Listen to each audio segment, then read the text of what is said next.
ಒಬ್ಬ ಪ್ರಶ್ನೆ ಕೇಳಿದ್ದಾರೆ, ಪರಿಶುದ್ಧವಾದ ಭಕ್ತಿ ಎಂದರೇನು? ಸೊ ಭಕ್ತಿಯನ್ನು ಅರ್ಥ ಮಾಡ್ಕೋಬೇಕು ಅಂದರೆ ದೇವರಂದ್ರೆ ಏನು ಅನ್ನೋದೇ ಗೊತ್ತಿಲ್ಲ, ಇನ್ನು ಭಕ್ತಿ ಹೆಂಗೆ ಅರ್ಥ ಆಗತ್ತೆ?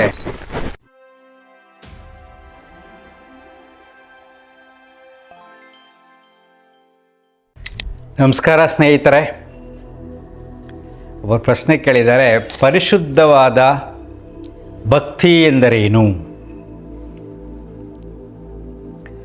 ಸೊ ಭಕ್ತಿಯನ್ನು ಅರ್ಥ ಮಾಡ್ಕೋಬೇಕು ಅಂದರೆ ದೇವರನ್ನು ಅರ್ಥ ಮಾಡ್ಕೋಬೇಕು. ಏನು ದೇವ್ರನ್ನ ಅರ್ಥ ಮಾಡ್ಕೊಳ್ಳೋದು ಸುಲಭ ಅಂತೀರಾ? ಸಿಂಪಲ್ಲಾಗಿ ಯೋಚನೆ ಮಾಡಿ ನೋಡಿ, ಎಷ್ಟು ತಮಾಷೆ ಇದೆ ಅಂದರೆ, ಶಿವನ ಫ್ಯಾಮಿಲಿಗೆ ದೇವಸ್ಥಾನಗಳಿದೆ. ಶಿವನಿಗೆ ದೇವಸ್ಥಾನ ಇದೆ, ಪಾರ್ವತಿಗೆ ದೇವಸ್ಥಾನ ಇದೆ, ಗಣೇಶನಿಗೆ ದೇವಸ್ಥಾನ ಇದೆ, ಸುಬ್ರಹ್ಮಣ್ಯನ ದೇವಸ್ಥಾನ ಇದೆ. ವಿಷ್ಣು ಫ್ಯಾಮಿಲಿಗೆ ಎರಡೇ, ಲಕ್ಷ್ಮಿ ವಿಷ್ಣು, ಆಂಫಾಮ್ ಕೃಷ್ಣ ಅಷ್ಟೇ. ಅವರಿಬ್ಬರೇ ಗಂಡ ಹೆಂಡತಿಗೆ ಮಾತ್ರ ದೇವಸ್ಥಾನ. ಪಾಪ ಕೃಷ್ಣನ ಮಕ್ಕಳಿಗೆ ದೇವಸ್ಥಾನಗಳೇ ಇಲ್ಲ. ಎಲ್ಲ ರೀತಿಯ ನೋಡಿದ್ದೀರಾ ಕೃಷ್ಣನ ಮಕ್ಕಳಿಗೆ? ಇನ್ನೂ ಪಾಪ ಬ್ರಹ್ಮನ ಕೇಳೋರೇ ಇಲ್ಲ. ಬ್ರಹ್ಮನ ಫ್ಯಾಮಿಲಿ, ಬ್ರಹ್ಮನ ದೇವಸ್ಥಾನ ಎಲ್ಲೋ ಒಂದು ಕಡೆ ಇದೆ ಅಂತ ಕೇಳಿದ್ದೀನಿ. ಬ್ರಹ್ಮನಿಗೆ ದೇವಸ್ಥಾನ ಇಲ್ಲ, ಹೆಂಡತಿಗೆ ಇಲ್ಲ, ಬ್ರಹ್ಮನಿಗೆ ಮಕ್ಕಳ ಬಗ್ಗೆನೇ ಗೊತ್ತಿಲ್ಲ. ನೋಡಿ, ಓನ್ಲಿ ಶಿವ ಫ್ಯಾಮಿಲಿ. ಇದಾದ ಮೇಲೆ ಇನ್ನು ಬೇರೆ ಬೇರೆ ಧರ್ಮಗಳಿಗೆ ನೋಡಿದಾಗ ಅದು ಬೇರೆ ಬೇರೆ ವಿಚಾರ ಬಿಡಿ. ಮುಸ್ಲಿಮ್ಸ್ ಬೇರೆ, ಕ್ರಿಶ್ಚಿಯನ್ಸ್ ಬೇರೆ, ಬುದ್ಧಿಸಮ್ ಬೇರೆ. ಇಲ್ಲಿ ಮೊದಲನೇದು ದೇವರಂದ್ರೆ ಏನು ಅನ್ನೋದೇ ಗೊತ್ತಿಲ್ಲ, ಇನ್ನು ಭಕ್ತಿ ಹೆಂಗೆ ಅರ್ಥ ಆಗತ್ತೆ ಅಲ್ವಾ? ಸೊ ಈ ದಿಶೆಯಲ್ಲಿ ನಾವು ಯೋಚನೆ ಮಾಡ್ತಾ ಹೋದಾಗ ನಾವು ಸೀಮಿತವಾದ ಜ್ಞಾನದಲ್ಲಿ ಒಂದು ಪರಿಧಿಯಲ್ಲಿ ಭೂಮಿಯ ಮೇಲೆ ಒಂದು ಜಾಗ, ಒಂದು ಕಡೆ ಕರ್ನಾಟಕ ಸ್ಮಾಲ್ ಪ್ಲೇಸ್, ಅಲ್ಲಿ ಕೆಲವಾರು ಯೋಚನೆಗಳು ಬಂದಿರ್ತವೆ. ಥಾಟ್ಸ್ ಅಂತ ಕರಿತೀವಿ. ಆ ಥಾಟ್ಸ್ ಅಂದರೆ ದೇವ್ರ ಬಗ್ಗೆ ಒಂದು ಯೋಚನೆ. ಹಿಂಗೆ ದೇವರಂದ್ರೆ ಹಿಂಗೆ ಹಿಂಗೆ ಹಿಂಗೆ ಅಂತ ನಾನೇ ಯೋಚನೆ ಮಾಡಿ ಹಂಗಂಗೆ ದೇವಸ್ಥಾನಗಳು ಕಟ್ಟಿ ನಿಮ್ಗೆ ಹೆಂಗೆ ಬೇಕು ಹಂಗಂಗೆ ಪೂಜೆ ಮಾಡಿ ಅದನ್ನು ಭಕ್ತಿ ಅಂತೀವಿ. ಯಾರು? ನಾವೇ ಮಾಡ್ಕೊಂಡಿರೋದು. ಒಂದು ಕಡೆ ದೇವರಿಗೆ ಪ್ರಾಣಿ ಬಲಿ ಕೊಡುವುದು ಭಕ್ತಿ ಆದರೆ, ಇನ್ನೊಂದು ಕಡೆ ದೇವರಿಗೆ ಬೂದುಗುಂಬಳಕಾಯಿ ಹೊಡೆಯೋದು, ಹಣ್ಣು ಹಂಪಳ ಹಂಚೋದು ಅದು ಭಕ್ತಿ ಆದರೆ, ಇನ್ನೊಂದು ಕಡೆ ದೇವರಿಗೆ ಪ್ರಾರ್ಥನೆ ಭಕ್ತಿ ಆದರೆ, ಇನ್ನೊಂದು ಕಡೆ ದೇವರಿಗೆ ಹೋಮ ಹವನಗಳು ಭಕ್ತಿ ಆದರೆ, ಇನ್ನೊಂದು ಕಡೆ ಕೊಳ್ಳುವಿಕೆಗೆ ವ್ಯಾಪಾರ ಭಕ್ತಿ ಆದರೆ, 10,000 ರೂಪಾಯಿ ಪೂಜೆ, 1,00,000 ರೂಪಾಯಿ ಪೂಜೆ, 2,00,000 ರೂಪಾಯಿ ಪೂಜೆ, ದೊಡ್ಡ ಹೋಮ ಹವನಗಳು ಆ ಥರ ಭಕ್ತಿ ಆದರೆ, ಇನ್ನೊರು ದೂರ ದೂರ ದೇವಸ್ಥಾನಕ್ಕೆ ಹೋದ್ರೆ ಅಲ್ಲಿ ಪವರ್ಫುಲ್ ಇದೆ ಅಂತ ತಮಿಳ್ನಾಡು ಕಡೆ ಹೋಗೋದು, ಕೇರಳ ಕಡೆ ಹೋಗೋದು, ಕರ್ನಾಟಕದಲ್ಲಿ ಯಾವುದೋ ಒಂದು ಮೂಲೆಗೆ ಹೋಗೋದು, ನಾರ್ತ್ ಇಂಡಿಯಾಗೆ ಹೋಗಿ ದೇವ್ರು ನೋಡೋದು, ಅಲ್ಲಿ ದೇವರು ಪವರ್ಫುಲ್ ಅನ್ನತಕ್ಕಂಥ ಚಿಂತನೆ ಭಕ್ತಿ ಆದರೆ, ಇನ್ನು ಕೆಲವರಿಗೆ ಎಲ್ಲೋ ಯಾರೋ ಶಾಸ್ತ್ರಗಾರರು ಹೇಳಿ ಅಲ್ಲಿ ಹೋಗಿ ಮಾತ್ರ ಮಾಡಿದರೆ ಭಕ್ತಿ ಆದರೆ, ಹೀಗೆ ವಿಧ ವಿಧವಾದ ಭಾವನೆಗಳು, ನಾನಾ ರೂಪಗಳನ್ನು ಪಡೆದು ಭಕ್ತಿ ಅಂತ ಕರೀತಾರೆ. ಸೊ ಭಕ್ತಿ ಅಂದ್ರೇನೂ ಗೊತ್ತಿಲ್ಲ. ಇನ್ನು ಅದರ ಪರಿಶುದ್ಧವಾದ ಭಕ್ತಿ ಅಂದ್ರೇನು? ಸೊ ಅದನ್ನು ಅರ್ಥ ಮಾಡ್ಕೊಳ್ಳೋದು ಕಷ್ಟ. ಅದಕ್ಕೊಂದು ಕತೆ ಹೇಳ್ತೀನಿ ನಿಮಗೆ. ಇದು ಪ್ರವಚನ ಇದ್ದಂಗೆ, ಅರ್ಥ ಆದರೆ ಚೆನ್ನಾಗಿರುತ್ತೆ, ಇಲ್ಲ ಮುಂದಕ್ಕೆ ಹೋಗ್ತೀರಾ. ತುಂಬ ಸ್ಟ್ರಾಂಗ್ ಕತೆ ಇದೆ. ಒಂದು ಇಬ್ಬರು ಜ್ಞಾನಿಗಳು ಗಂಡ ಹೆಂಡತಿಯಾಗಿದ್ದರು.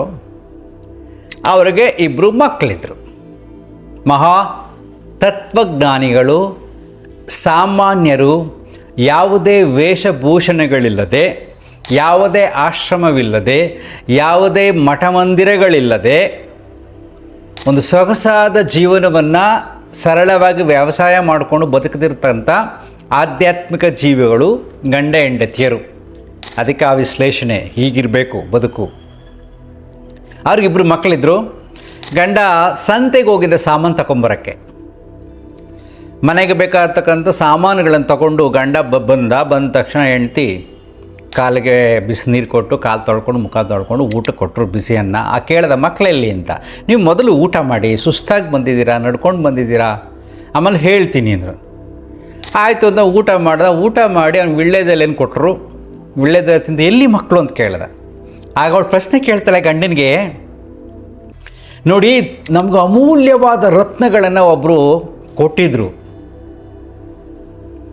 ಅವರು ಒಂದಿನ ಬಂದು ಕೇಳಿದ್ರು, ವಾಪಸ್ ಕೊಡು ನನಗೆ ಅಂತ. ನಾನು ಏನು ಮಾಡಬೇಕು ಅಂತ ಕೇಳಿದ್ರು.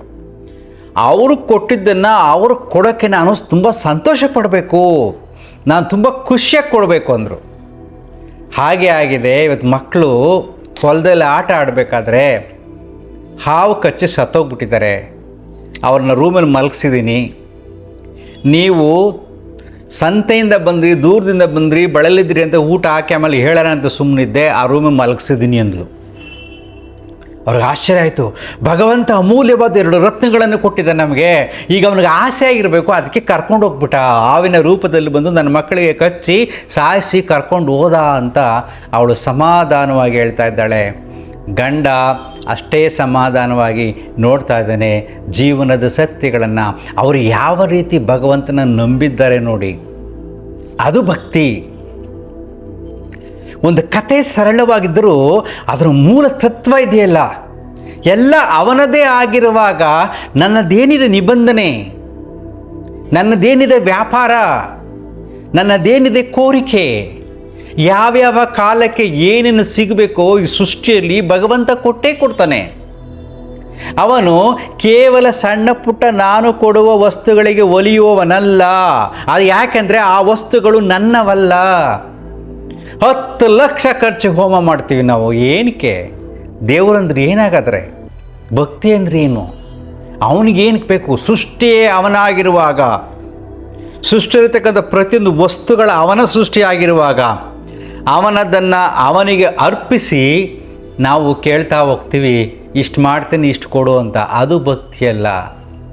ಅದನ್ನೆಲ್ಲ ಕಡೆ ನಾವು ನೋಡ್ತೀವಿ. ನಾವು ಅವ್ರು ಹಂಗೆ ಮಾಡಿದ್ರು, ಇವ್ರು ಹಿಂಗೆ ಮಾಡಿದ್ರು, ಸೊ ನಾನು ಹಂಗೆ ಮಾಡಬೇಕು, ಇದು ನನಗೆ ಒಳ್ಳೇದಾಗೋದಿಲ್ಲ ಅಂತೀರಿ. ಅಲ್ಲ, ಪರಿಶುದ್ಧವಾದ ಮನಸ್ಸು, ಯಾವುದೇ ಬೇಡಿಕೆಗಳು ಇಲ್ಲದೆ ಸೃಷ್ಟಿಯನ್ನು ಅರ್ಥ ಮಾಡಿಕೊಂಡು ಸ್ವೀಕಾರ ಮಾಡುವ ಮನಸ್ಥಿತಿಯೇ ನಿಜವಾದ ಭಕ್ತಿ.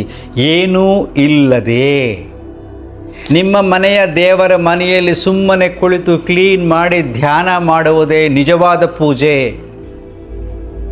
ನಿನ್ನ ಅಕ್ಕಪಕ್ಕ ಏನಾದರೂ ಬೆಳೆದಿರುತ್ತೆ, ಸುಗಂಧವಾದ ಹೂವು, ಗಂಧ ಏನೇನಿರುತ್ತೋ ಅದನ್ನೆಲ್ಲ ಅರ್ಪಿಸಿ ಮನಸ್ಸನ್ನು ಸಮಾಧಾನ, ನೀನು ಕೊಟ್ಟಿರ್ತಕ್ಕಂಥ ಅವನದನ್ನು ಅವನಿಗೆ ಅರ್ಪಿಸಿ ಬೇಡುವುದು ನಿಜವಾದ ಪೂಜೆ.